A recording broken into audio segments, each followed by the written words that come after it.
Hi, everyone. This is Eve Crevoshay, and this is Take This Talks Dev Days. And I'm really pleased to be here with Cassie Walker to talk about accountability and racism in mental health and in the game industry. Not a light topic at all. I'm just gonna be real simple. I never do anything difficult I never talk about anything difficult. The context for this is that the world is having a moment, right, around Black Lives Matter, around gender-based violence, around a lot of things, which is great, and it's also happening in the game industry in a big way, finally. But how do we move forward from that? Like, how do we deal with this? What do we do? What's next? Everyone's using this word accountability. What is that? What do we really mean? and how do we move forward? And so I've brought in Cassie. Cassie Walker is a social worker, a psychotherapist, and activist, and has recently joined Take This as a consultant. We're very glad to have them here. And we're here to unpack accountability today, the ways in which racism and mental health and the legal system kind of make it not work so well, and what we can do to move forward. So Cassie, welcome. I'm really pleased to have you here. Hi, I'm glad to be here. Glad to be able to have such a light-hearted conversation. I'm sure it won't go anywhere heavy at all. Anywhere dark or heavy. Yeah, never. I'm just popping out my chat so I can see who's here and enjoy interacting with everybody. So I want to start with a kind of leading question, as we said, because I want to orient people to the conversation and give some context, right? So this is a mental health stream. Why are we talking about accountability? Because accountability is on every level, right? From micro, meso, macro, when we're talking about just ourselves and our one-on-one relationships with people, whether we're talking about our communities and our school districts, or whether we're talking about, the government, Congress, society, like the ability to um, know what we have maybe done wrong, how we've maybe harmed someone, and to take responsibility for that, and to have someone with for whom we're accountable, like who's gonna hold us accountable, is really important. And especially when we start talking about like the realm of mental health, so often accountability gets breezed over. People will use various aspects of mental health to um, kind of shirk their responsibilities, to suggest that maybe they shouldn't be held accountable, or to try and hold people accountable who maybe that's not actually they would what they should be doing, right? And so this conversation is really important, and we're having it because right now there's a lot of issues that are coming to the forefront. Whether it's, I mean, we are on Twitch right now. There's a whole thing about accountability in Twitch Yeah, and there is. race, and also like when we talk about how lack of accountability impacts mental health, um, marginalized folks really tend to get the short end of the stick when there's a lack of accountability in these conversations, because we're expected to do all the labor, and then we're told, hold us accountable, and then there's no mechanisms to do so. And that can be really demoralizing, depressing. It increases the trauma and the anxiety. And so it really is, as we talk about like mental health, an integral part of like, okay, so we acknowledge that the trauma is happening. It's been happening. We want to do something about it, and hold us accountable. Okay, so how? What does that mean? How are you using this word? What kind of system of accountability are we visioning for ourselves or reimagining in these instances? And so hopefully we can nerd out about all of these things because I think about them a lot and I really love this conversation, even though it frequently makes me very angry. So we'll see how long I can last until this turns into an all out rant. Indeed. Well, I mean, yeah, you and me both, right? Because this is the crux of the work. It's like, hey, uh, somebody's got to take responsibility here, and it's got to stop being the same people over and over again. Which leads me to like the related question, which is, can you talk about the relationship between healing and accountability, right? Because you kind of touched on it.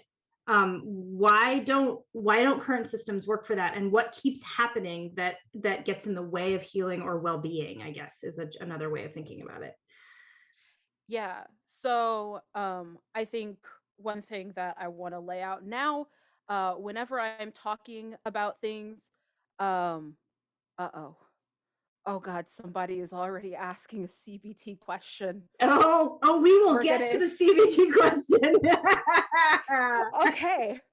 Let's wait for that. In a moment, we'll go into that rant. It has been noted. So um when I'm gonna very much delineate Hmm. between healing and treatment. They're not the Yeah, same. yeah, They yeah. they don't denote the same things. And so when we're talking about healing, when I am talking about healing throughout this conversation, I am very specifically talking about a process of transformation that enables us to do better and be better um, in a holistic level that actually goes deep um, and has the complexity and depth to it. If we're talking about treatment, um, that is more of our like coping mechanisms and things that kind of keep us going and keep us functioning in a more capitalistic definition, but may not at all be healing. So, Hmm. Hmm. talking Right. about healing and accountability, there really can't be healing if nobody's accountable. If we aren't holding a space where we are community and we have responsibility to each other and can actually hold each other accountable because we care what each other thinks and feels, then it's really hard for healing to take place.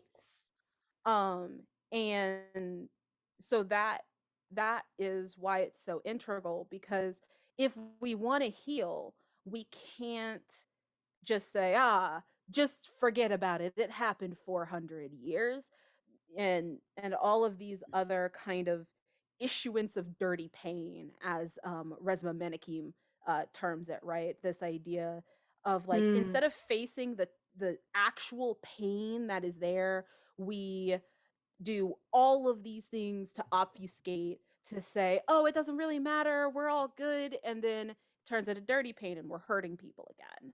Hmm. And so if we really want healing, that's what stops us from this repetition of hurting people over and over and over again.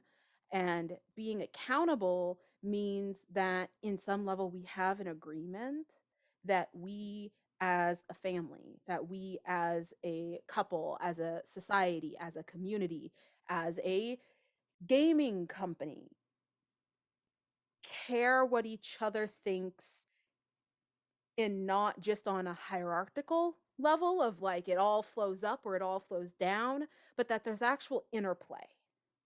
And that regardless of the Mm. level, what happens to you matters.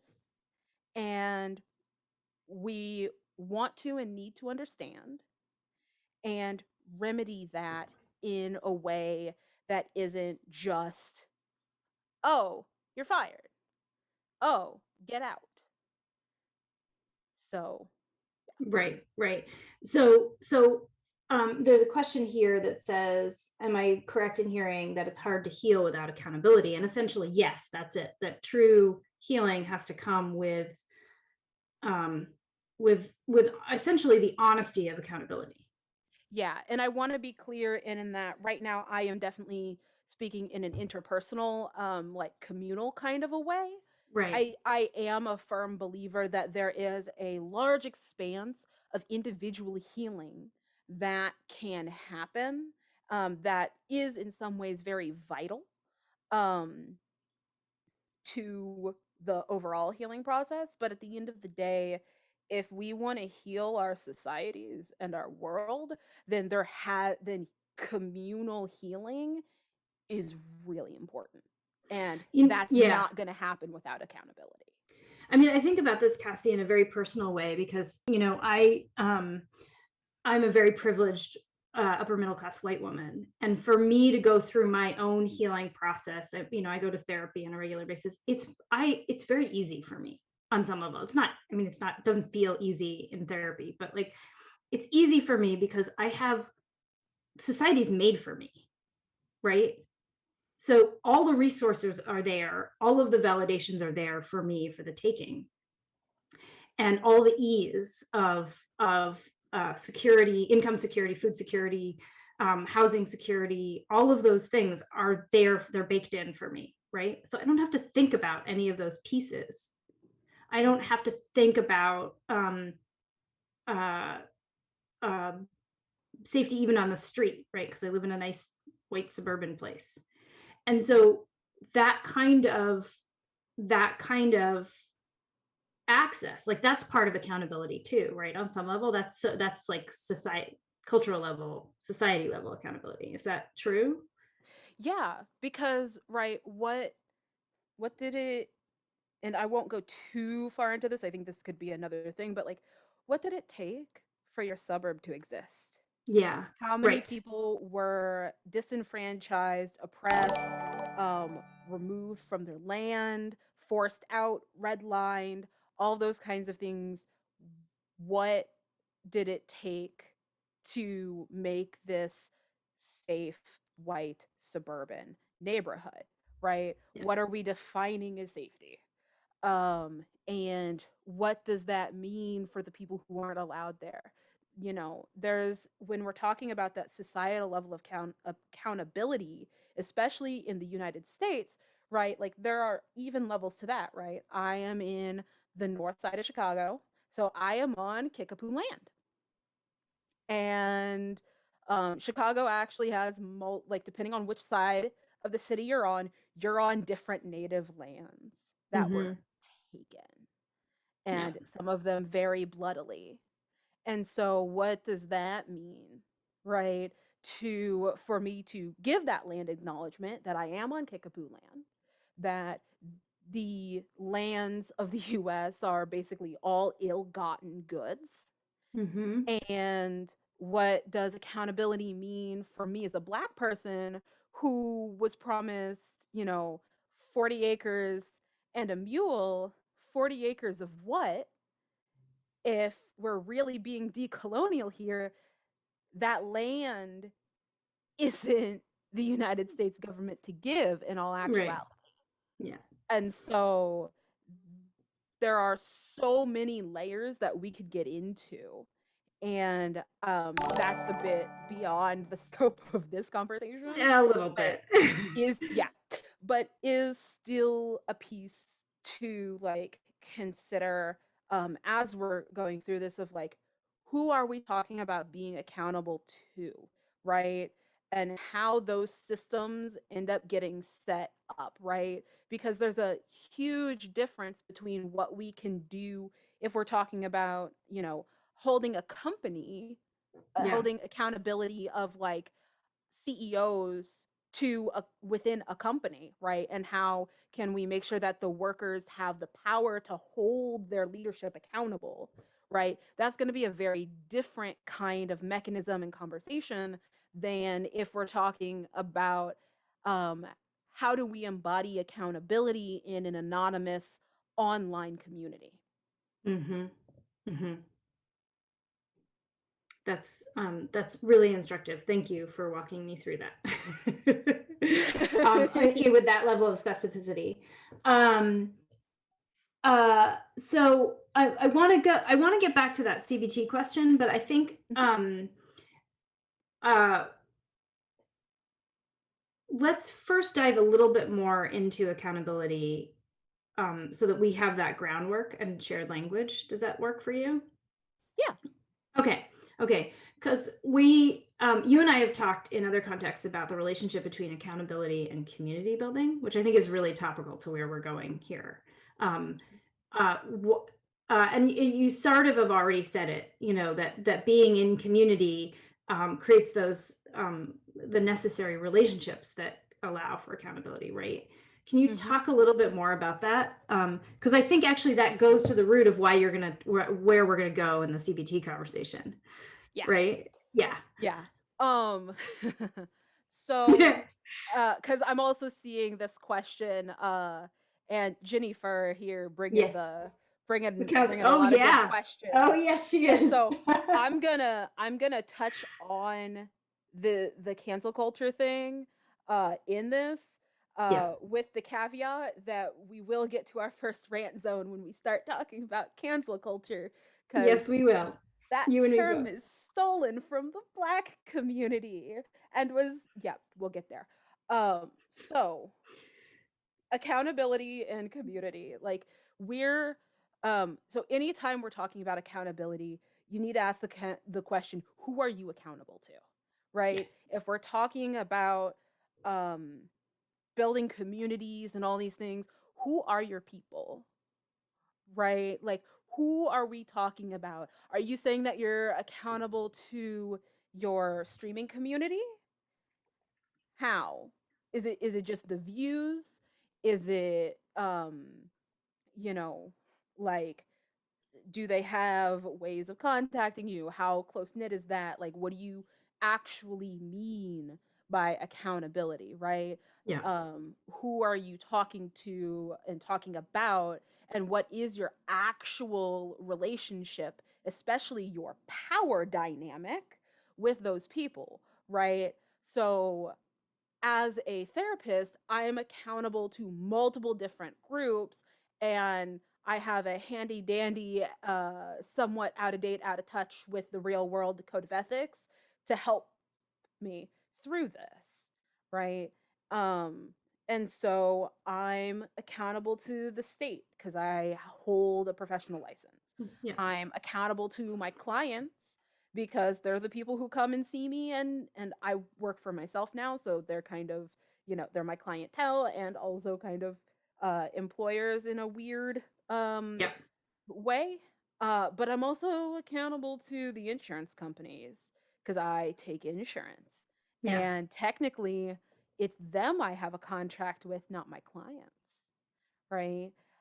Which is something a lot of people don't actually know about insurance. When you choose to use your insurance, the contract isn't with you, it's with your insurance company, which can have some snafus, right? And then I do a lot of activism work, and the way that I choose to structure my business, I hold myself accountable to my communities, specifically Black queer folks in Chicago. I try to make sure that, as much as I can financially allow, I make sure that I see folks who otherwise couldn't afford to see me.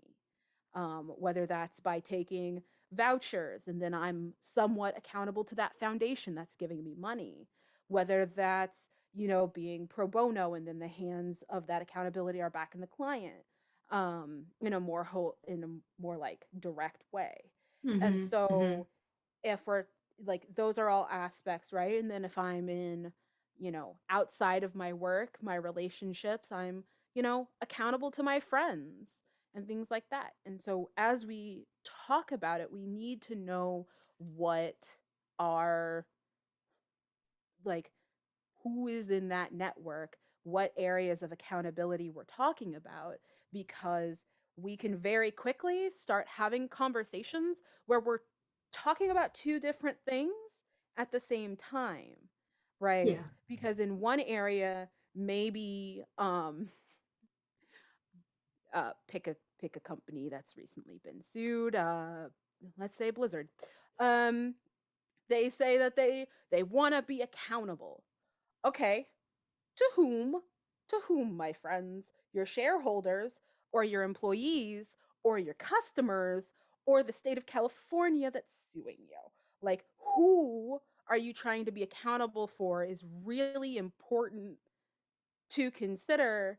And both on the end of like when you are the one issuing the statement, usually after you've done something wrong, Mm-hmm. saying, we're going to be accountable. Really? Statements of accountability are meaningless unless you specify to whom. And on the other end is the person or people or community who's receiving that statement. Like, be very wary of a statement of accountability if you feel like you aren't quite sure who they're talking to. Yeah. Yeah. And also, what is the labor involved in holding someone accountable? Exactly. Are there actual mechanisms? Like, okay, cool. It's great to put out a, yeah, here's, we messed up. We're going to be accountable. And if that's the end of the statement, then I'm sorry, but you paid somebody who didn't finish their job, Yeah. because you really need to have the mechanisms. Like, there should be a plan in place. Mm-hmm. You may not share Mm-hmm. all of it, but there should be at least some ability to have a vague statement of, we are trying to be more accountable to our employees who we have failed because we have obviously not kept them safe in this way, and this way. And thus, we now have a women's advisory board who is now going to be working with our new um, DEI consultants, who are going to work to set up an independent review process for reports of misconduct, right? Right. That would be very specific and clear. That's accountability, Yeah. right? Like, Yeah. that's an accountability plan. You've got accountability buddies. You know who you're trying to be accountable for. You've got something that's measurable, right? And that's actually going to be restorative. And you can add in that, we're going to have quarterly town halls in order to ensure that these processes are actually accessible, that they're being rolled out in a way that people can access, that people feel comfortable actually utilizing them, that there's not interference on the ground where people are trying to obfuscate the tools that we're unleashing and things like that, right? That's what accountability means. That is restorative and potentially transformative justice, Yes. right? Instead of Yes. just retribution or retributive justice, which is where we get the carceral system. Right. Of We get the carceral system, and we also, this is, I think, the place where we want to talk about cancel culture, or the idea of cancel culture, because yes, yes, because accountability is different from cancel culture, and accountability is also can be private, some of the elements of it, and some of it can be public, right? yeah, And I think, yeah, and it's worth acknowledging yeah, that when we talk about, so first of all, cancel is a yes, term from the Black community, is ours. It was, of course, taken by right-wing folks, who then promptly decided to, pardon my language, everyone, bastardize it and sell it back to basically fight against literally any amount of accountability that might come to a white man who has clearly done something very wrong, and now it's called cancel culture. And it's this big scary thing that everyone's against. And sometimes folks, you don't want to mess with them anymore. You don't, those aren't your people anymore. And yes, we can talk about that idea of people as disposable in the way that links into colonialism and, people as a commodity, and that like really that is an issue that Yes. needs to be discussed and handled, but at the same time, it is not on the victims to forgive and forget, which is toxic. You don't have to forgive anybody to heal, um, except for yourself. Um, and so that piece of cancel culture, we don't have a culture of accountability currently. Right. People don't stay gone. Uh, Drake and Kanye just got a whole lot of attention for their new music. And so Hmm. they're still here and still have done things wrong and haven't actually been accountable for any of it. And Hmm. so when we talk about cancel culture, we really have to be careful because the only people actually being canceled are the people of color With the least who resources. with the least resources, Yeah. who Yeah. actually sometimes now, right? Like, Mm. I will be more than happy when we, finally cancel R. Kelly.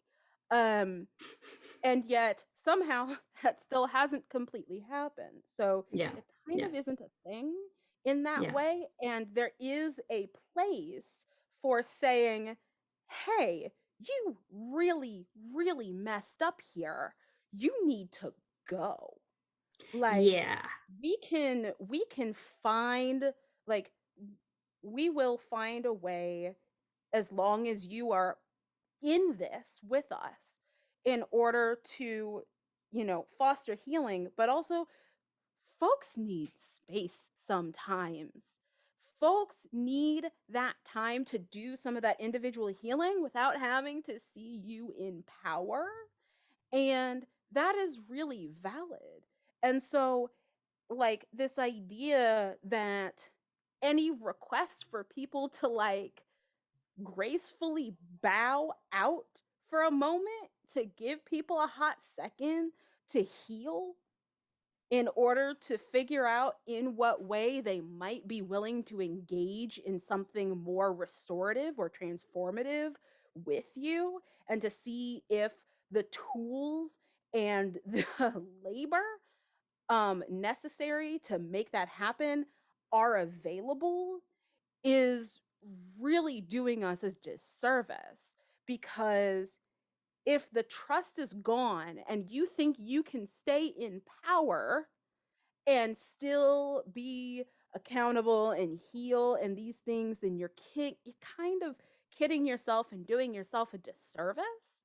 Um, because that's really not giving the people actually impacted the most a chance to own the process in the way that they should in order for that healing to happen, because it's also not giving you the chance to take a step back to fully reflect on what happened and what you may have done and the impact you've actually had, because there's an aspect of power in, and that's why I said before, right, we have to know the power dynamics, because there's a piece of that that is vitally important for us to know.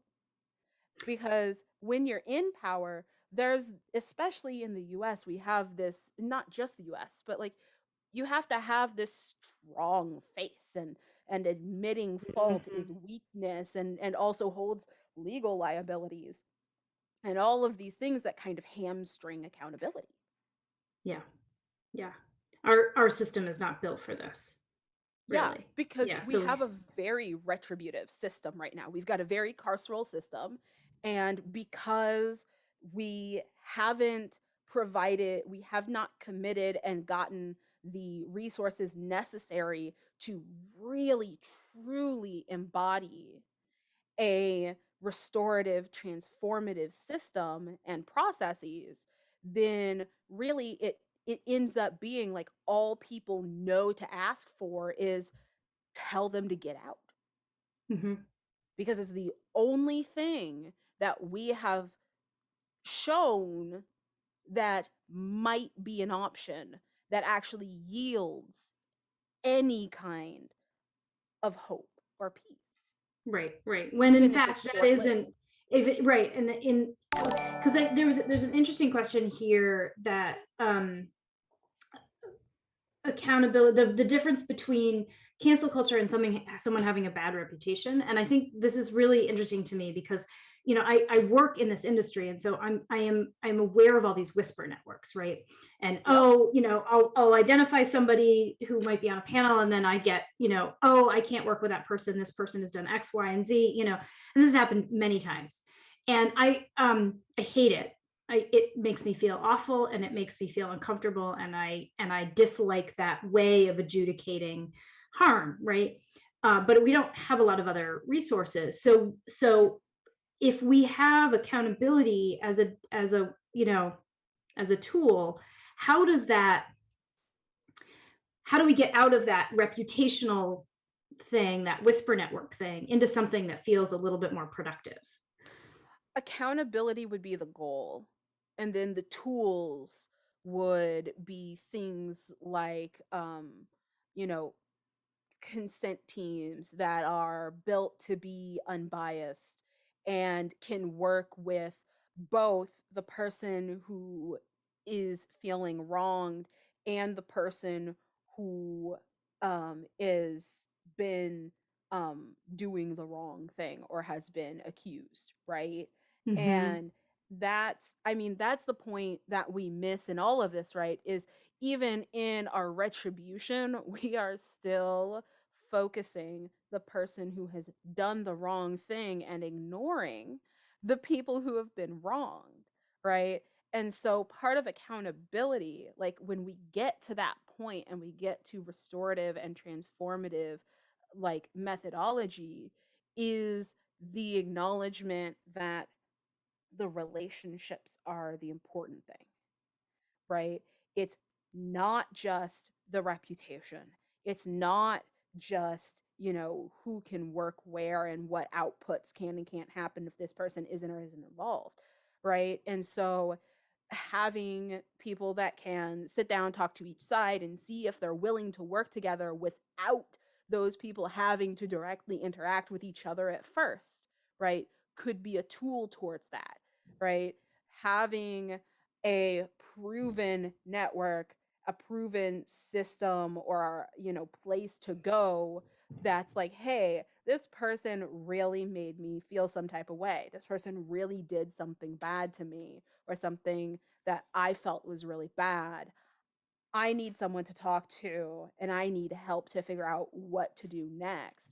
If we actually had the infrastructure of accountability, there'd be someone there. There Yeah. would be a person or an organization, a group. Someone would be there that could talk each side through, right? Because it's not always like not everyone who does something wrong is a bad person, right? Mm-hmm. We don't have Mm-hmm. to boil people down to good people and bad people. Like the binary is overblown in all areas, not just gender, right?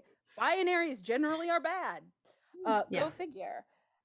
And so sometimes we know we messed up and we don't know who to go to because we're afraid of being judged. And Mm-hmm. honestly and sincerely, because we also frequently don't get adequately taught how to approach those situations where we really messed up, where we hurt somebody, and how do we then handle that? We don't There's not a lot of good opportunities for that. And without having the infrastructure for someone to be that person to be like, hey, I really think I botched this one. I don't know what to do. I'm afraid. Yeah. I don't want people to think I'm a bad person. I feel like a bad person. I don't want other people to think that's true. I don't want to think that's true. What do I do? Yeah. Yeah. Right?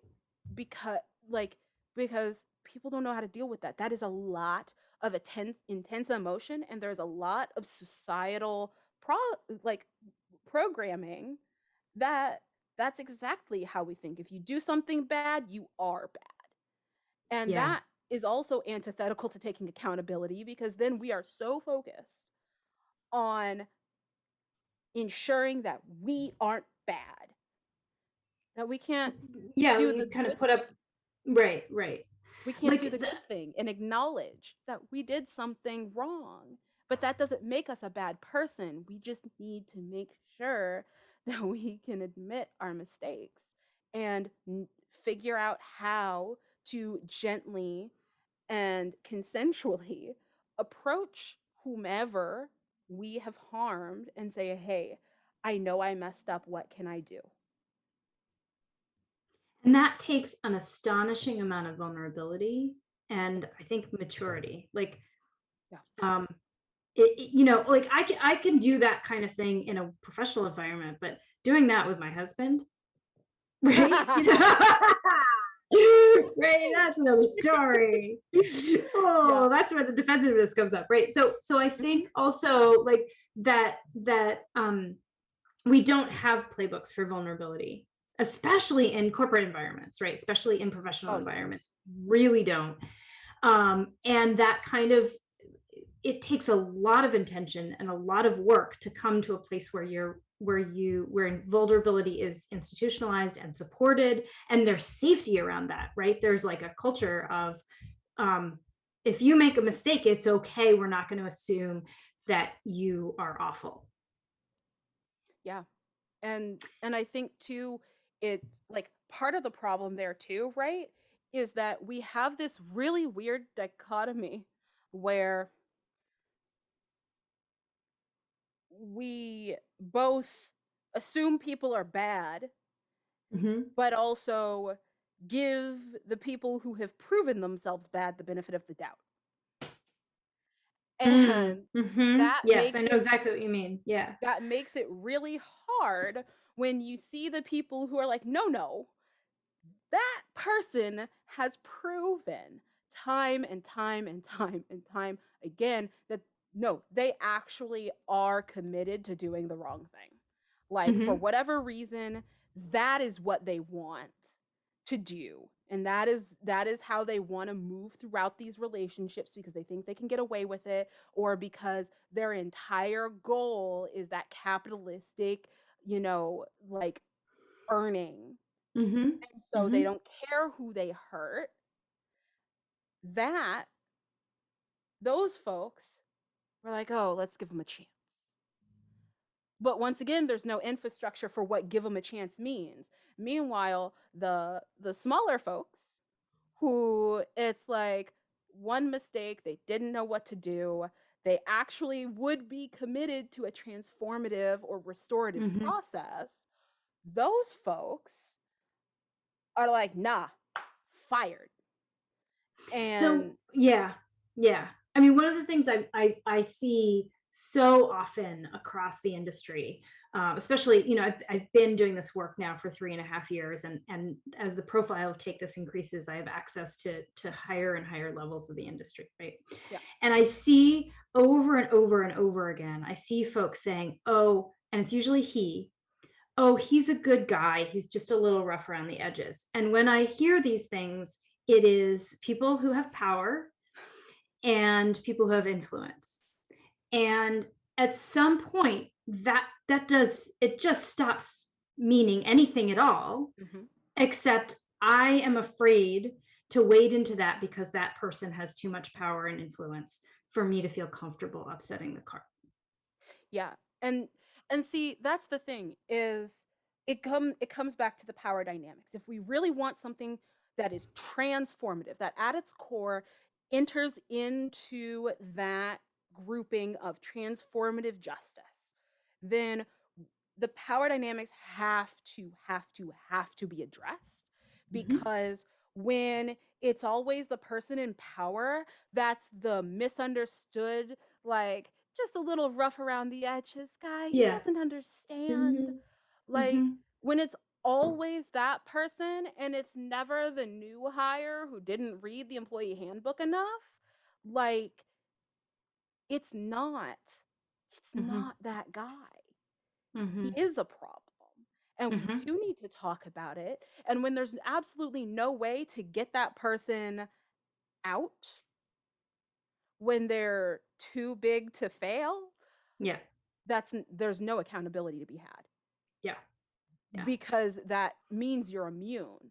And whenever someone's immune, that is going to absolutely be a breeding ground for the bad actors and the bad behavior. And then we get back into that binary, because there's then it's, well, we either get them out or they're there forever.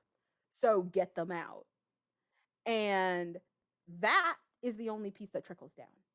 The benefit of the doubt does not trickle down. Right. Right. It's the only, like, the removal is the thing that's universal across. Yeah. Um, I agree. I think so, which is this conversation is interesting because I had planned to talk about humility and leadership, et cetera, et cetera. But really, I think what's more important is to talk about power dynamics, Mm-hmm. right? Because um leaders who have, because yeah, I think it's more, do you agree? Yeah. And instead of humility, vulnerability.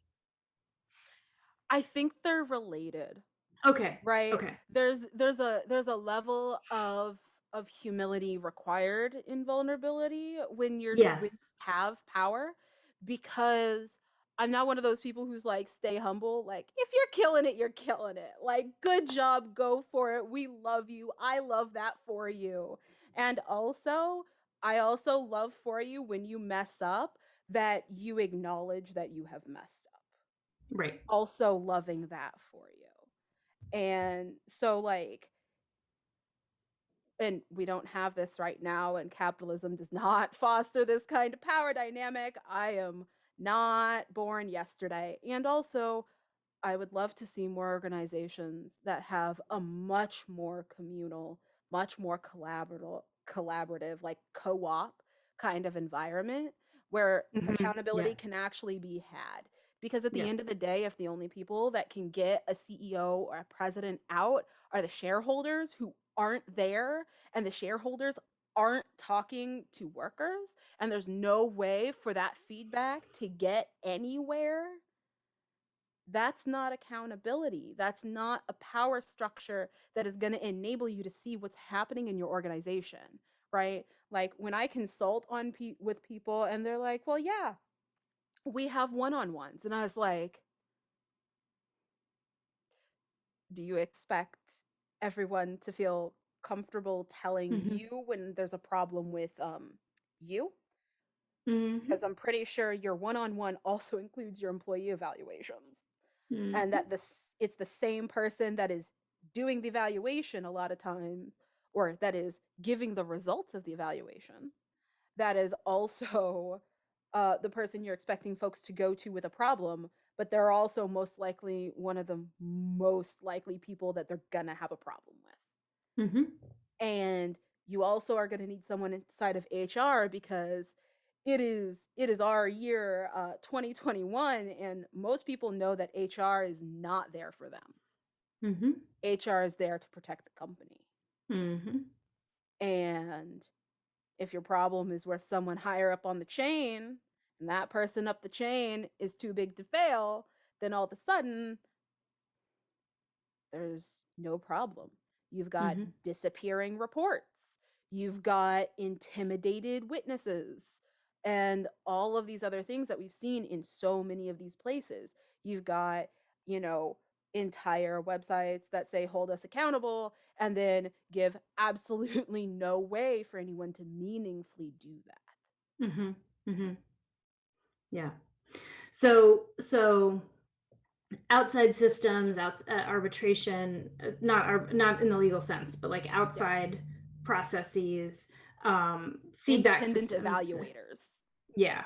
Yeah. Independent evaluators, independent, organizations that you can go to, or that workers can go to, can absolutely help, right? Folks that are very, I mean, this is why everyone deserves a union, right? Because having that representation that is on par with the power of the company Mhm. is important, not just a union. Everyone deserves a good union. Right, Um, right. Mhm. and because that actually gives back some of the power and has another option to go to that's not just there for the company's best interest. Mhm. That brings up an interesting point about unionization and power differentials and things. Because I think one of the things that I'm hearing a lot is that folks in middle management are in management, but not leadership, Mhm. are often caught in fear and a lot because they get all the information, they get all the reports, they get all the feedback, and then they get shut down from above, right, in Yep. interesting ways.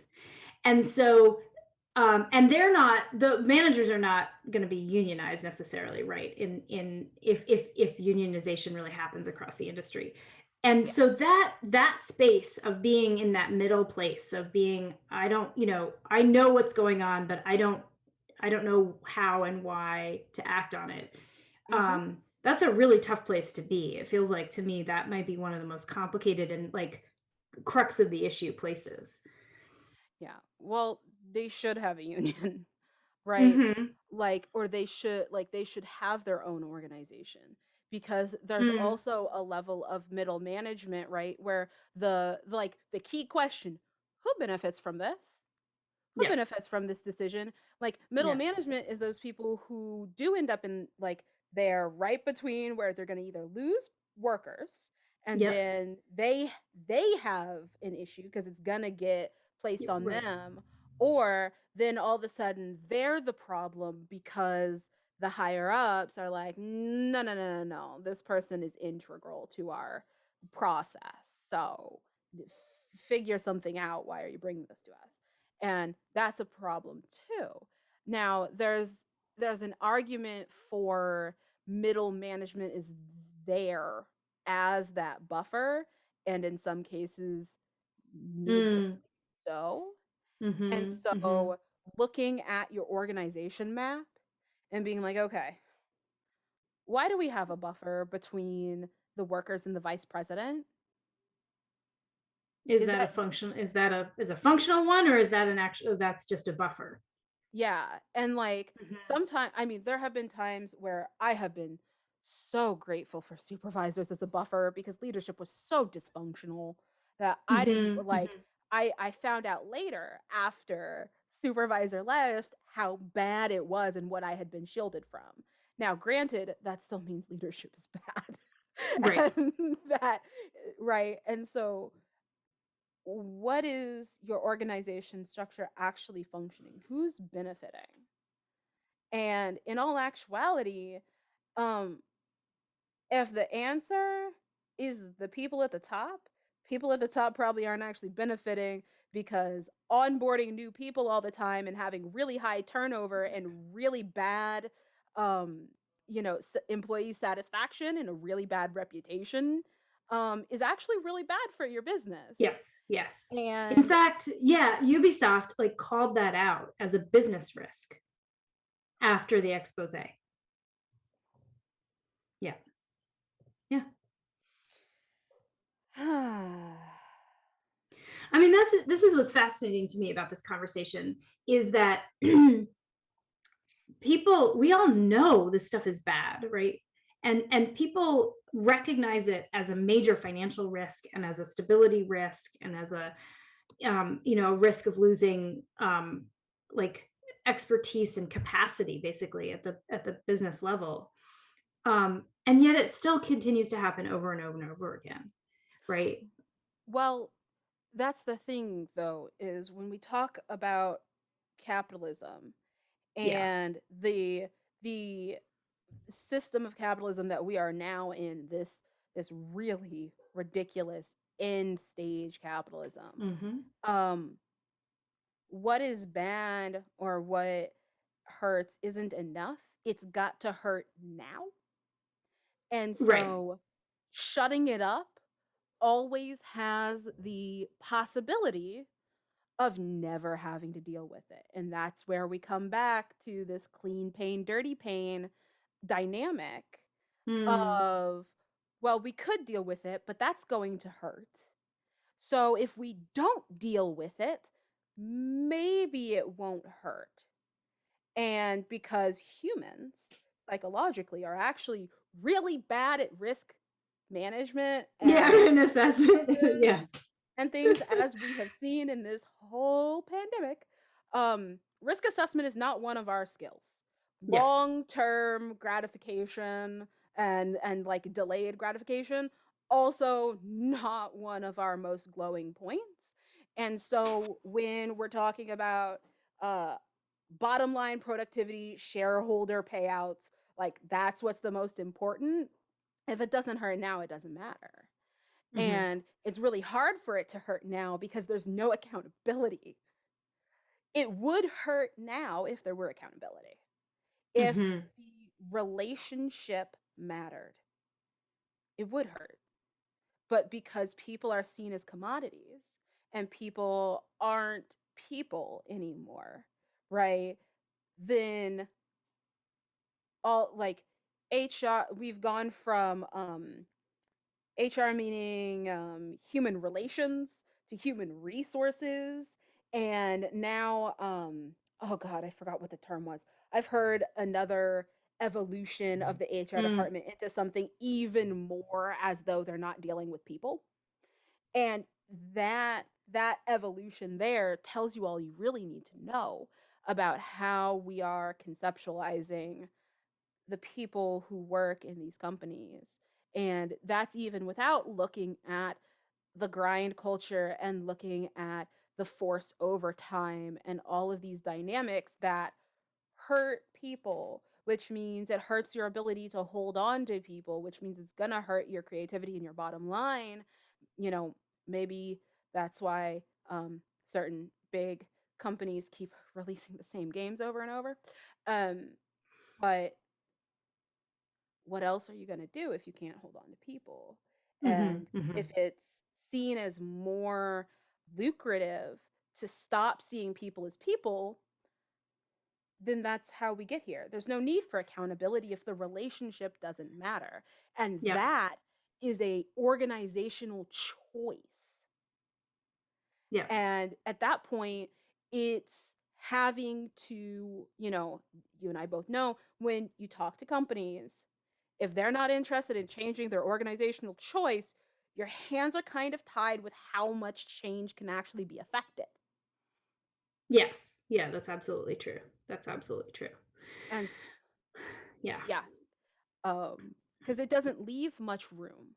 It doesn't leave a lot of room for change when change isn't what's wanted. That transition period between what we're doing now and the growing pains of making it humane um, isn't something a lot of companies are willing to do, and Hmm. sometimes isn't something a lot of companies are able to do because they'll see what would be a brief dip.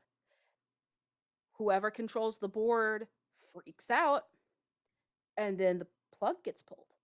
Yeah. Yeah. Yeah.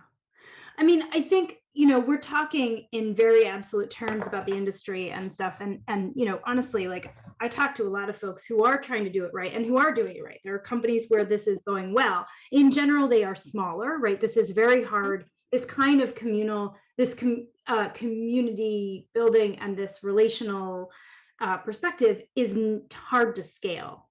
It's very Yeah. hard to scale, So right? is food, Right. Yeah. right? Like, there's a reason school cafeterias tend to suck Yeah. Right. because And it's really hard to make amazing meals at the same price point at scale. for a million people. Like, scaling in general is hard, and that also goes back to this idea of um growth over all else, the idea that we have to keep growing and growing and Right. growing, getting bigger and bigger and bigger and bigger. That's literally destroying our planet. um and like sometimes no, you don't need to grow. Sometimes the growth doesn't look like what you've been told growth looks like. It's also why in therapy, a lot of times it's hard for people to sit because they're like, well, nothing's changing. Nothing's changing. I don't know why I'm here. Nothing's getting better. And then we have to go through and say, hey, how many panic attacks did you have this week? Like, Hmm. yeah, you're still feeling depressed. And also, when you first came here, you were having, you know, a panic attack a day, and this week you had one. Right. That is growth. It doesn't mean the absence of anything bad. It doesn't mean like that's not always growth. Sometimes growth isn't, oh, we did, X number extra big bucks this month. Sometimes growth is, hey, we had 5 employees hit the 2-year mark and they still are interested in staying with us. Yeah. Yeah. Yeah. Yeah. Actually, I see what I see across the industry is a lot of smaller shops being very intentional about staying small, not getting funding, Yep. right? And these are folks often who've been in the industry for long enough that they've been through the ringer and they said, no, I'm not doing that again. I'm going to Yep. stay here, and then if they do end up getting a payout, if they do end up selling their company, then they leave. Yeah. And I think it's also that the piece of like the big companies that do start to do it well, they cut the company up. Yes. And there's meaningful divisions that allow for a small company feel within a larger company, and those divisions actually have a sort of say that is felt at the bottom. Yeah. All the way through, it's felt. It's the I, kind of I, place like that. yeah. I mean, I think about, we just did work with Double Fine on Psychonauts 2, and they were recently acquired by Microsoft, right? Mhm. And Microsoft has an approach with their studios of kind of being like, we own you now, but you go do your thing, and we'll check in with you about X, Y, and Z budgetary and deliverables, right? And I think there's a reason they do it that way, right? There's Mhm. a real reason. They don't try to move people to Seattle. They don't try to they want to they bought that studio for a reason, because it Yep. had a functional situation, right? So I'm not trying to hold up Microsoft as like the shining white knight, although I do think that they're doing certain things right. Mhm. I think that's just an instructive, like there's a lot of reasons why you try to preserve those smaller spaces and smaller communities Yeah. um, in effective ways. Yeah. Yeah. Yeah. And I know we're toward technically towards where we normally end, so I want to go back to the We have CBT time. We have question. plenty of time. Yeah. Awesome, because I no longer have a hard end. So let's keep going. Great. But let's we've been going long enough.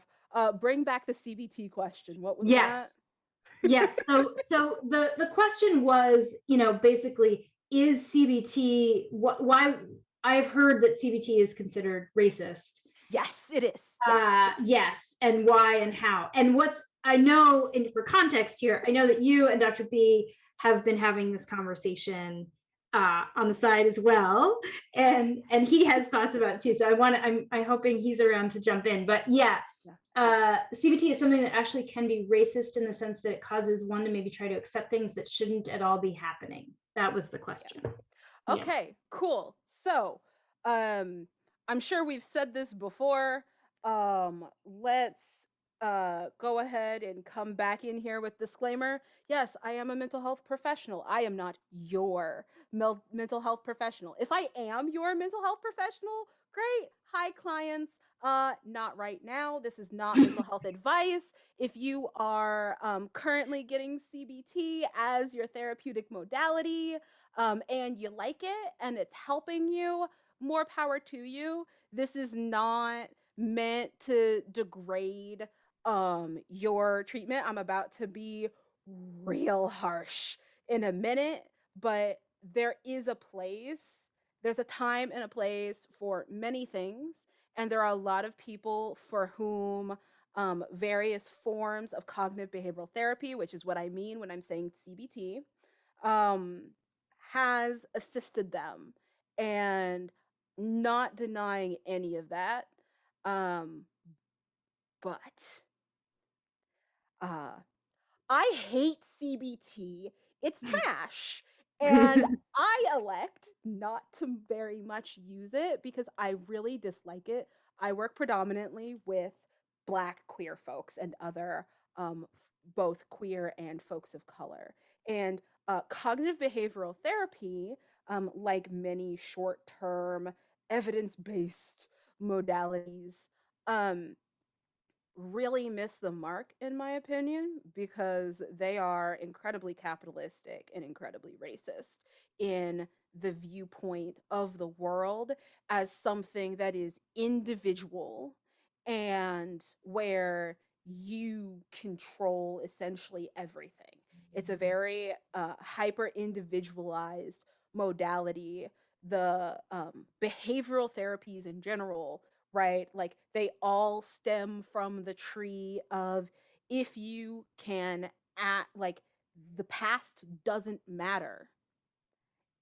That's the founding principle of behavioralism, is that it is, if we change the behavior, if we find a way to act on the behavior, or in the case of CBT, if we find a place to act somewhere in the triangle of the behavior, the action, or sorry, oh god, I'm getting my triangle wrong because I hate CBT.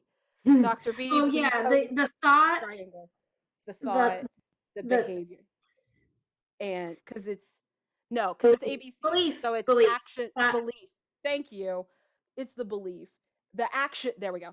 Action, belief, cognition. yeah. And so, like, that idea that all you have to do to solve the issue is to intervene on one of those and then we're good, is incredibly flawed and incredibly white and colonial. Hmm. Because when we take into account the world, um, someone who is depressed and is experiencing racism and transphobia in their school, family, and broader community who comes in, CBT is a really harmful thing to be using, because there's community missing there. There's a lot of societal harms and environmental failures that are going on in that person's life. And yes, there are points at which they can um, utilize their agency to like decide what to do Yes. in certain situations, but that doesn't make the oppression go Hmm. away. And it's um, cookie cutter therapies or manualized therapies like CBT um, become problematic very quickly, because one, the evidence was not based on us. Hmm. The evidence is heavily flawed. It does not do long term well at all because it wasn't studied for long term. Hmm. And so we end up with this kind of revolving door effect where it can be really helpful for triage in certain situations, Yeah. to help people get in the habit of assessing um, what I call the like who benefits question. CBT doesn't call it that because it's CBT. And that's a power dynamics question, right? Um, that can be helpful, but it can also deepen a person's mistrust of themselves. Hmm. Teaching someone that the problem is in their is them is traumatic.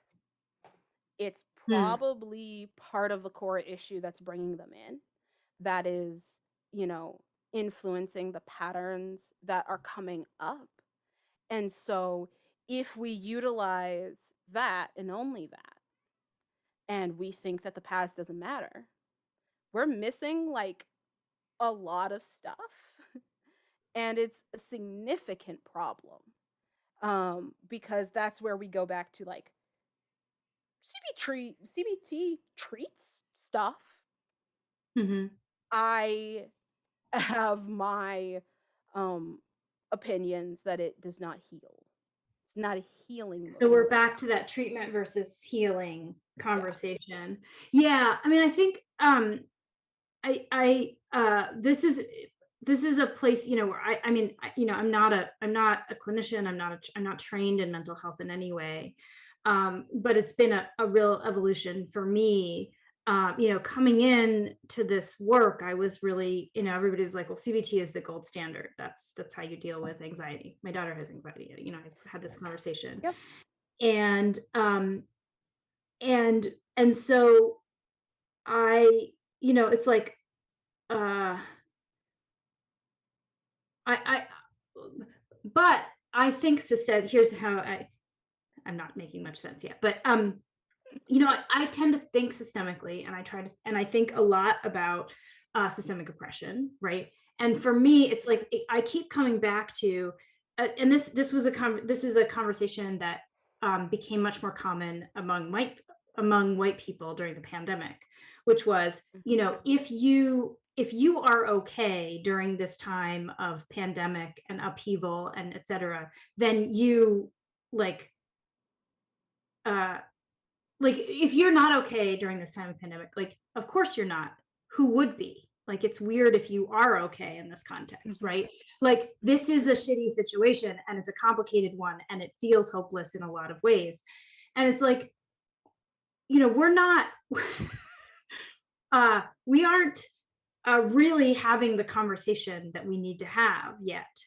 um I also think about, Dr.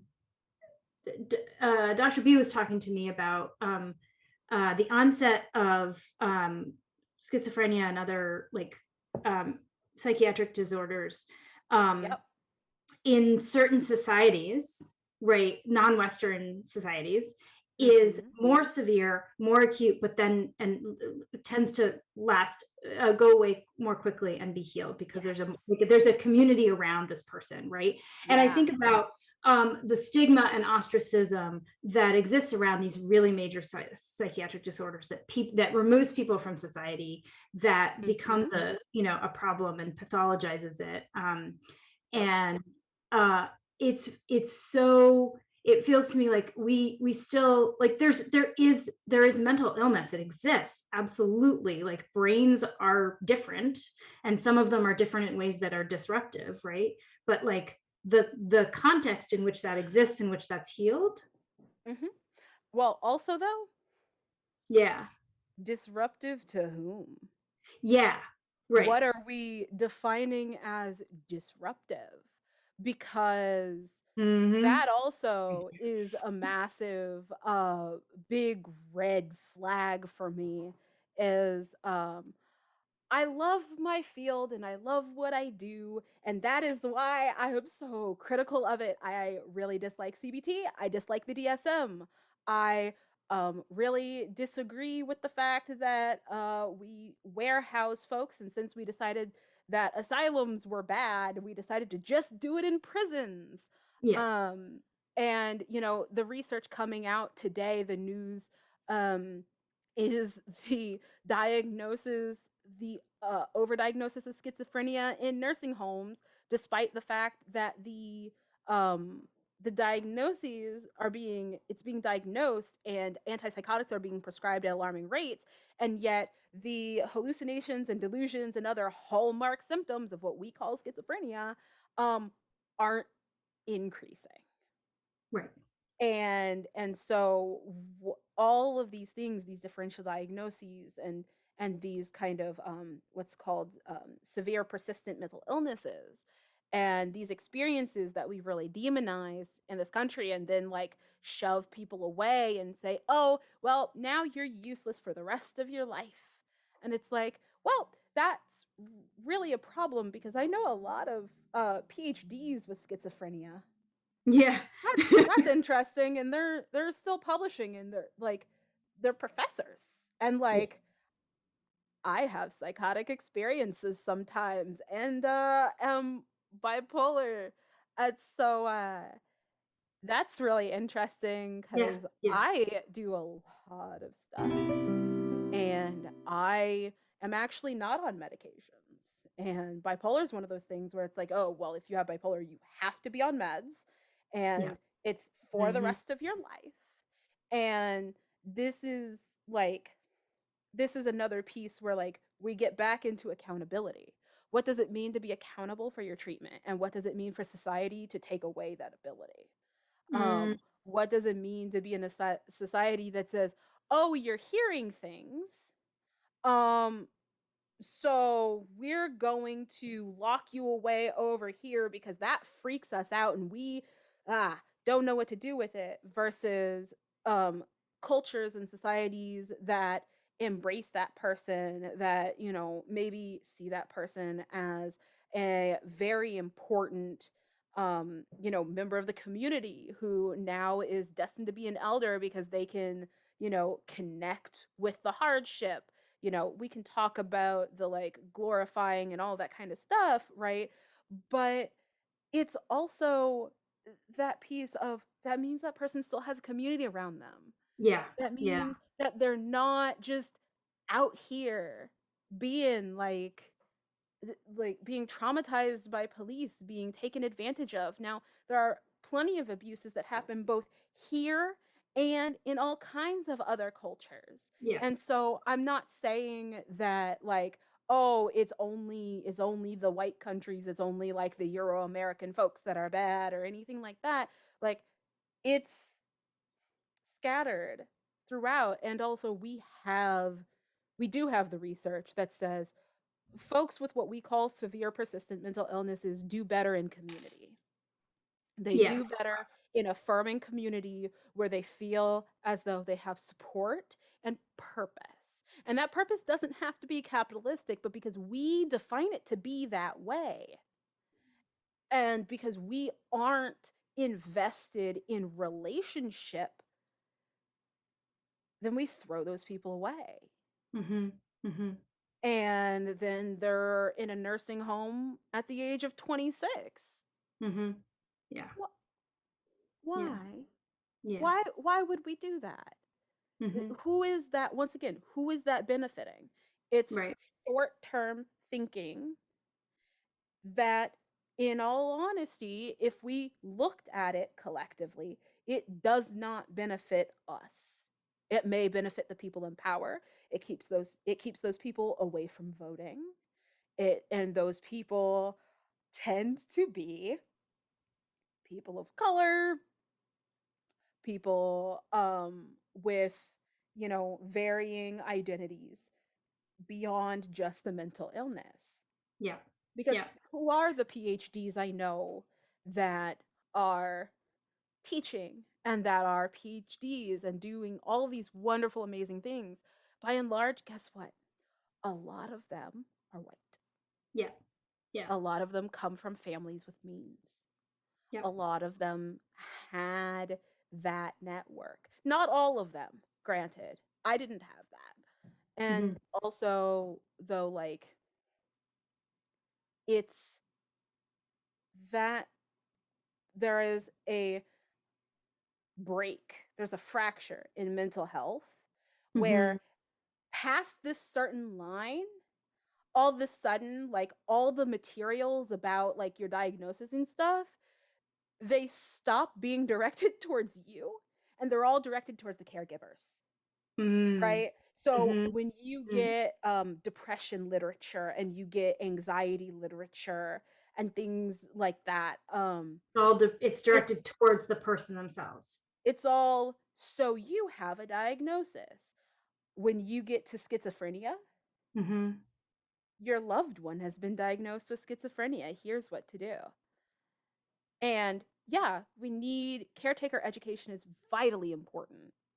And also, like, we have now removed that person's responsibility for their life and their accountability in a way that's actually really toxic. And Yeah, people want autonomy and agency, and we take it away from them. And we aren't being properly accountable to those people for the collective good and assisting in their ability to live out their life with dignity. Mhm. And that's a place that's missing, right? Like in our workplaces, in these companies, in these communities, right?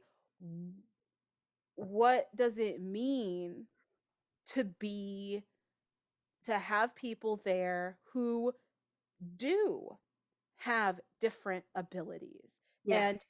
yes, this does touch on autism. Autism is another Oh one my of gosh, yes. those scary diagnosis Yeah. where there is, so until recently, right, as part of the like consumer survivor peer movements that started in the 70s and have gone through their waves and everything, right?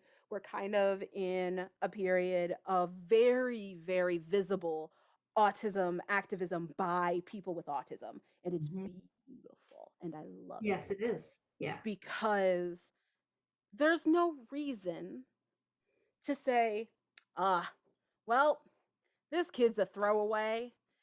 Here's how, now I guess you got to deal with them. What are we doing if we're talking, like, if you want to talk about canceling?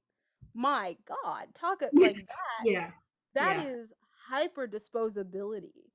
A kid Yeah. gets diagnosed with autism at 3 and then all of a sudden they're doomed for the rest of their life. Like, um, no, No. no. No. No, And actually. Yeah. and Yeah. what does that mean for when we're talking about all of these spaces and how to make things accessible, Mhm. right? How do we make sure that, you know, if somebody has sensory concerns, right? If they have hypersensitivity and stuff, like how do we make sure the office is still welcoming? Yeah. Or how do we make sure people and like not just excluding people and being like, "Oh, you can work from home." Well, if a big part of your culture and your company is the office and Then that's not gonna work. Yeah. you tell the person with autism or the person with migraines that um they can just work from home instead of adjusting the office and acknowledging that that relationship is important and that if they're having an issue there's probably more issues, more people that aren't liking what's happening, and adjusting that, having quiet spaces, having places in, we've seen it with conventions, right? And like the Right. AFK room, Yep. and the AFK room. convention that I run has the Fortress of Fluffitude, and and and these sorts of things, right? Where people can come and have some quiet Yeah. decompression time, like in in that space, right? We have weighted blankets for folks. We have, you Yeah. know, all like we have those options for people to be able to meet their needs, and if we don't have it, we acknowledge our limitations, because accountability doesn't mean always catering to everyone and stuff, like we can't always do that, but Yeah. it does mean acknowledging our own limitations, which one once again is vulnerability, and Yeah, that it's we've like got to we learn. can go to this point, but after that, like it doesn't work. How do we get there? Yeah, I think a lot about the experience I've had working with Dr. B, and who's in the chat now, Yeah. in a wonderful way. And it was a learning curve for me to figure out how to support him well and appropriately. And every time we figured something out, it benefited all of us Yep. because we needed more structure, more clarity, fewer streams of communication, like all of those are better for everybody. And he made that happen out of need and self-advocacy. So actually one of the things I've been talking about with my team this week is we had a great intern over the summer who was like, let's do a like mental health self-advocacy playbook for people, right? And I was like, huh, this would be really interesting, right? especially in work environments, because there is enough stigma and fear around this stuff that you need to know how to talk about it and bring it to the table. Mhm. Um, And I think it's worth noting just really explicitly here for a moment that it's almost like when we value and embrace difference, that everyone benefits, which is maybe why every piece of diversity legislation that's ever been passed has maybe benefited everyone ever, Wait, what? possibly. What? Yeah, yeah, yeah. I mean, like if you're gonna take, I just want to make this explicit because you're talking about community and like bringing people together, right? Like if we come to community, um, I hate this word. It's the first one that pops to my mind, but authentically, like if we try to create community in a way that really is about everyone coming to the table together, to the same table, right? we are we're building something that's really resilient and really strong and for each of us for real, Yeah. right? Yeah. And that's the thing is like we aren't talking about at the end of the day when it boils down to it. If we for some reason hadn't built a society, a world so antithetical to our humanity, Hmm. none of this would be hard, Right. right? It's just that like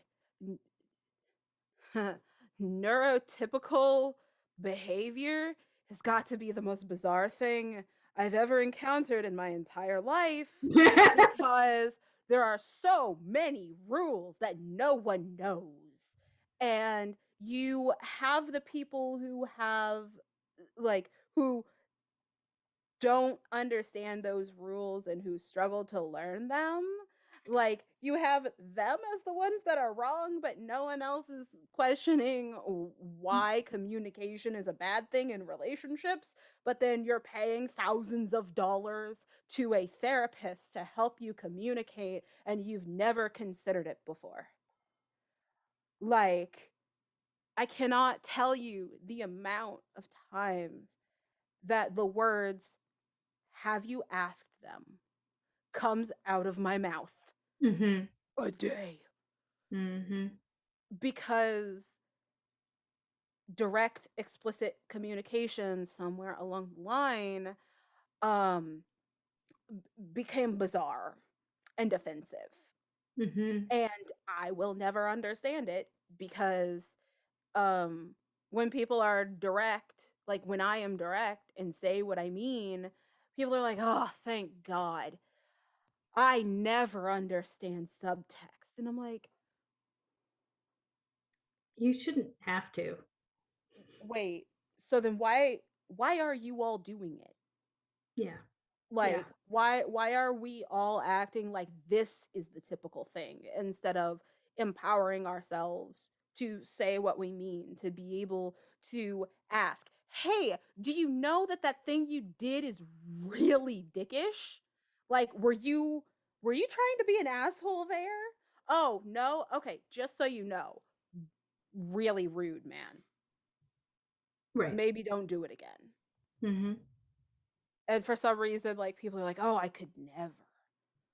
I'm like, No, actually, and that's, well, because we understand that we understand that culturally is calling out as opposed to a community of calling in and accountability, which is healing and supportive, right? We just literally don't get that. yeah, but I think even like when we're talking calling out versus calling in, even there, right? Like now there's some culturalness about it because like general like white culture does not have the concept of real talk. So if if you rib somebody, then it's bad. Versus I can be calling you in at the same time that I am saying you're an asshole, dude. Yeah, Like, yeah, do right. you know how like bad that sounds? Like, what are you doing? Can we talk about this? I can totally do that. And still be calling in and not just out, because I'm not leaving that person with Right. that alone. It's like, no, you're Yeah. like the worst. Do you want to work on not being the worst? I would love to help you not be the worst. Because right now, you are doing the absolute most at the time that you're doing nothing. And I'm not sure that's what you're going for here, honey. Hmm. Hmm. Yeah. Yeah. And to craft a culture where that is an okay conversation to have among white people would be really nice. Nope. And with them, right? Like, I I am like Yeah. like the other piece here that I want to make sure we talk about when it comes to accountability here is openness to hearing when you have messed up or when you have hurt someone. And the Yeah. idea that your intent is great and also has a limited function. Um, they say the road to hell is paved with good intentions for those that do the whole Christianity thing. So super great saying though. Yeah. Super Because useful. your intention, the usefulness of your intention ends where your harm has begun. Hmm.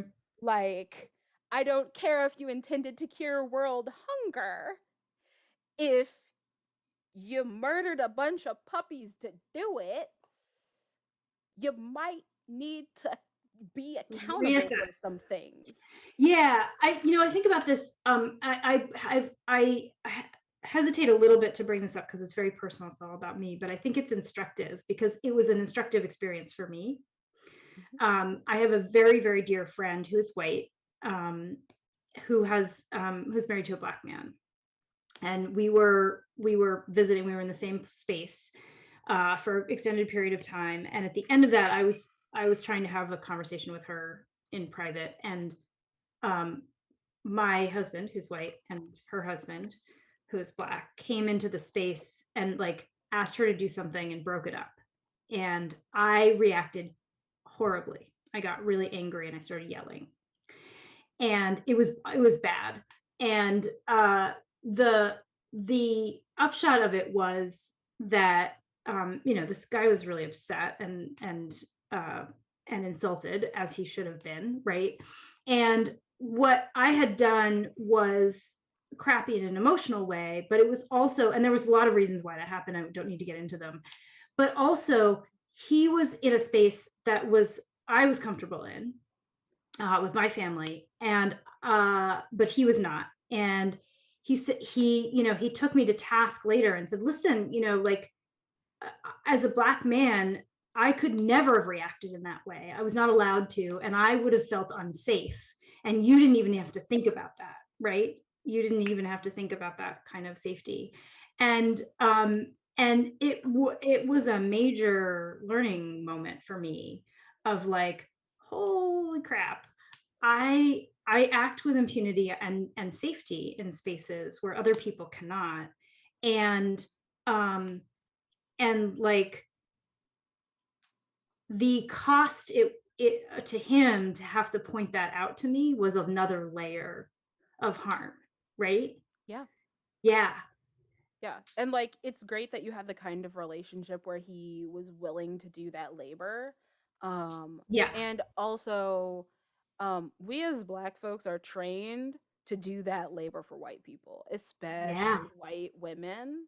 Yeah. And there's there's a level there, right? Like we're constantly moderating ourselves. Like I am very purposefully, very seldomly in this conversation using AAV like at all. Yeah. Yeah. I I am like very purposefully toning it down because that's like it's just normal. And like on my And end, for our viewers who aren't familiar with that, AAVE is African American Vernacular English, right? yes. Yeah. So Ebonics, black people speak, like Yeah. whatever you want to call it. And so because there's a level of labor that like sometimes I will explain to people of, especially folks when we talk about aspects of accountability, meaning having um, space away from white people Yeah.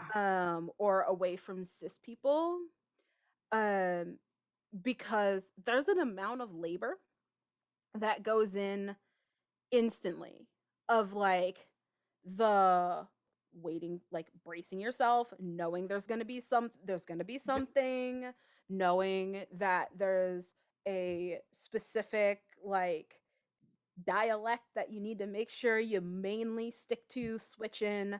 I'm being, um less here than maybe if I was on a local news channel, right? Then I would be very Mhm. very prim and proper, and like my voice actually kind of goes up a little bit, and like all of that stuff, because you can see interviews I've done where like you can see my voice, and it's Yeah. like I have such a distinct therapist voice that my roommate knows it just by its cadence and stuff. It Mhm. like and so that too, when it comes to talking with white people Yeah. versus when I am just with black people. Mhm. And so even that in this conversation of accountability and mental health and all of these things of like that is exhausting. Yeah. It is so exhausting to do that constantly and to expect for folks to have a um to be the like idealized white culture, calm, logical, like blunt voiced and all of these things when they're explaining all the ways you're traumatizing them is quite frankly and honestly bullshit. Yes, it is. And that's something too that like regardless of its if it's at work or if it's just in community and in our families and our lives, like the tone policing has got to stop and is keeping us away from the structures of accountability, because how are people supposed to feel as though they can get something out of these interactions if in order to engage in them and be taken seriously they have to police themselves so heavily that they have to spend an entire therapy session beforehand to like get themselves right in order to Ready for go to the accountability office, and that's not accessible. it. Yeah. Yeah. Yeah. When in fact, as I just described in the story, like we are bad at tone policing ourselves Mhm. and bad at filtering that rage and that anger. So why should we expect anyone else? And what right do we have to have that expectation? Because white rage I mean, is I know, yeah, expected yeah, and black rage is scary, except for the yeah, fact that like uh checks scoreboard, right, number of communities bombed by angry black people, very few. I mean, we've got like Nat Turner, but like they turned his skin into a lamp. And then number by white people, uh there's books, literal thick books of all the race riots of white people burning communities and children because black people got close to having prosperity. yeah, yeah, yeah. And so like when we talk about accountability, like we can't take this the past doesn't matter approach, because also if these companies that keep getting sued, that keep getting called out, that keep getting expose after expose after expose written after about them, like anybody who's there is not is going to be an uphill battle that is going to have to be committed to long term to get people to trust whatever mechanisms are put in place. You could Mhm. hire me tomorrow. We could work something out. You could pay me the big bucks to handhold you and walk you through everything. But part of that is going to be acknowledging and swallowing the mistrust you have earned. Mm-hmm. Yeah. Because building That's, back trust is hard and it may never come back. yeah. And it Yeah. may be an entire another team until that's back. And in all honesty, at the end of the day, that's got to be okay. It's got to Yeah. be okay for people to feel what they feel and to process through. And you know what though? If you do it right and you really commit and people really see that change and they can feel that change and they feel the humanity and vulnerability and care re-enter the space, there's some real hope there. And that's that's where I want to leave it, because that's a hopeful place. But I also, like, I want to emphasize that that work of change sometimes means people leaving, and it always means really deep change. And it's personal work as much as it is company work. Like, I feel like Mm-hmm. that's the thing that keeps getting lost in all of this, is that this is not about policy. This is about work that you do so you show up differently in a space, and internalize that. Like, the responsibility for this work is in people. Mm-hmm. And policy can help. It Oh, it's necessary. can be a tool for sure. And also, like, policies with no teeth are useless. Yeah. You can Yeah. have so much paper and say so little. Yeah. Yeah. You have to have accountability. You have to have change at the individual level and at the policy and Mhm. evaluation level. Yeah. Oh, one thing I want to say, um, Yeah. viewing policy as living documents and not static gospel Mm-hmm. is also really important to maintaining that hope. Because if people are like, nah, this is the handbook, like this is them's the rules. Who made the rules? Oh, people, sounds like they change. Yeah. Sounds like they can change. Oh, paper, guess what? I have plenty of lighters. Let me help you set that on fire. I'm an Aries. I love fire.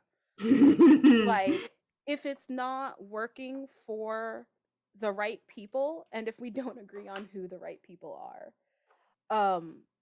then it's not serving the point. It's not worth it. And at least in the ways that should matter, it's not worth it. Yeah. And so change them. Yeah. Nobody says we have to keep the same rules if they don't work. Be open to change, be vulnerable. Um, Cassie, you are the Take This poster child quite literally today. Yes, if anyone didn't notice, very specifically, I decided to do something funny, which was to see how long it would take Eve to notice that I am decked out in all the Take This colors, which is also, I am so extra that anyone that saw me drinking from this cup earlier, it was orange because I specifically picked a drink that would match the Take This theme so that I would match the overlay because I'm super extra. and Cassie, that was amazing and brilliant and beautiful. And I love you for it. So um I think I'm really grateful to you for having this conversation with us, and for kind of walking folks down that road of thinking about what are these next set of questions that we need to ask, and what are these next set of perspectives that we really need to consider and change. um, Yeah. I hope that this is really just the beginning of that conversation, and the beginning of the actual action steps that come next. So Yeah. thank you very much. I really appreciate it. Um, we have a question we have to ask all of our streamers at the end, Mhm. which is, what's your favorite type of Italian food? Oh God. Or do Um, you like Italian food? I'm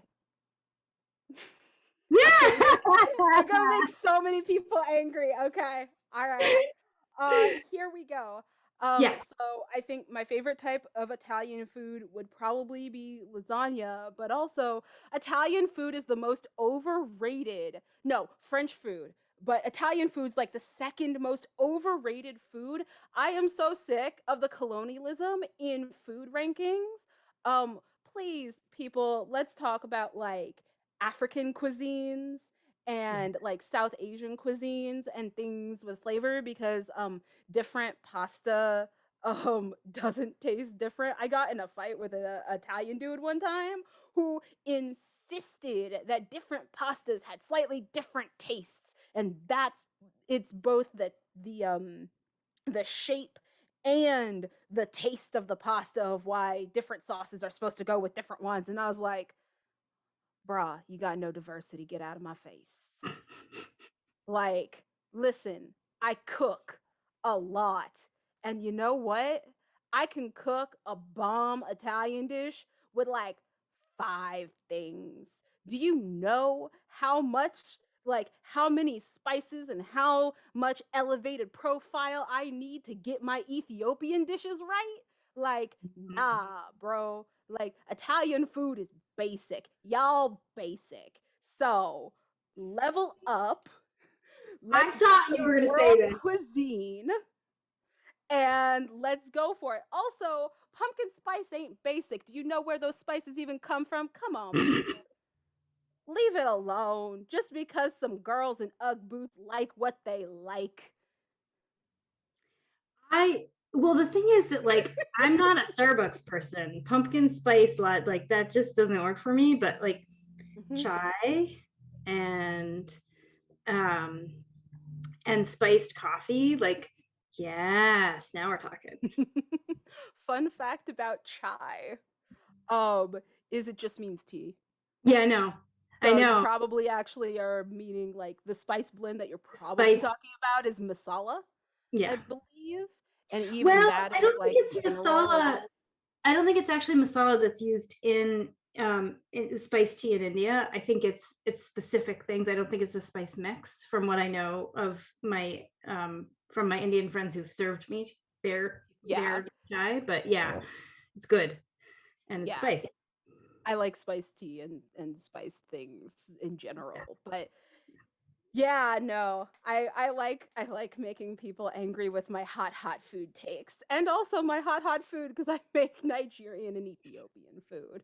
That's So the other thing. I'm like, can we do some spices in here? I need some hot sauce. Yeah. so uh the reason there are like no spices in especially like English food and things in like European Yeah. foods is because the nobility, when spices finally started flowing fairly freely, the upper class got so angry that spices could now be afforded by the lower class that they made bland ass food the pinnacle of all things um of all things high class. and No and so shit. literally the spite of rich colonizers is why white folks don't know how to use spices, that they fought wars and enslaved people over, and then the poors got a hold of it. And so they were like, well, this is now gauche. So spicing your food is for heathens. Colonialism literally has ruined the entire world, y'all. It's a problem. English food used to be heavily spiced. Like old school English food used to have so many spices and things because rich people had to pay through the nose for spices. And so, however The spicy mark your of food was a mark of your wealth and of your status. And once it stopped being that, they revolted and were like, bland food only, no oh, spices. that's awful. What a way to shoot yourself in the foot. Ugh. Gross. Would you really start like going through the like decolonialism and like reading history and realizing all these things, you just get so angry. And it's a beautiful rage that fuels my soul forever in the most hilarious ways. But like so much of these conversations about like accountability and all of this stuff, like I said, like if we really like remove our heads from our rear ends, it's not as difficult as it seems. But No, it isn't actually. You're much entirely correct. Yeah. there's so much pettiness stocked on top of it. It's that whole thing where the Capulets and the Montagues don't even know why they're fighting. Like, we don't even know why we do things this way half the time. And if we look at it, like, Dr. B and I have to talk about men's fashion and why it's so bland.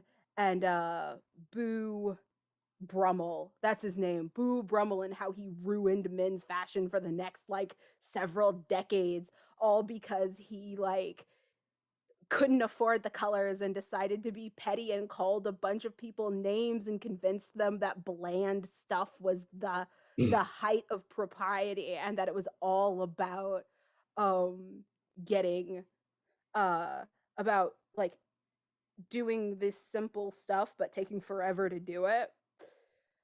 Yeah, Boo Brummel ruined everything. And it's all pettiness. I'm gonna have to find some more information about Boo Brummel. There's some really great articles because they're like written by the same person. And what pronouns do they? I think they use they them now. But the person who wrote a lot of the articles about Boo Brummel that are like accessible, Yeah.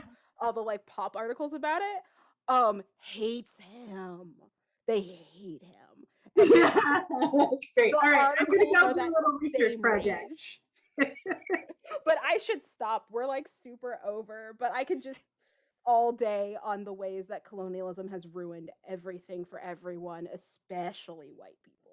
Like, yes, I imagine that we could have that conversation for a while, but I do at some point need to leave and attend to the other beings in my house. Yeah, I should get dinner. Yeah, it's later for you, in fact. But Cassie, thank you so much. This has been fantastic. Absolutely. And I look forward to continuing this conversation in a variety of contexts. So thanks everyone who's still here. Dr. B, we do want more flair for you. You managed to get some of it into your wardrobe at this point, and we love you for it. And I hope everyone has a wonderful evening. Thank you, everyone. Bye. Bye.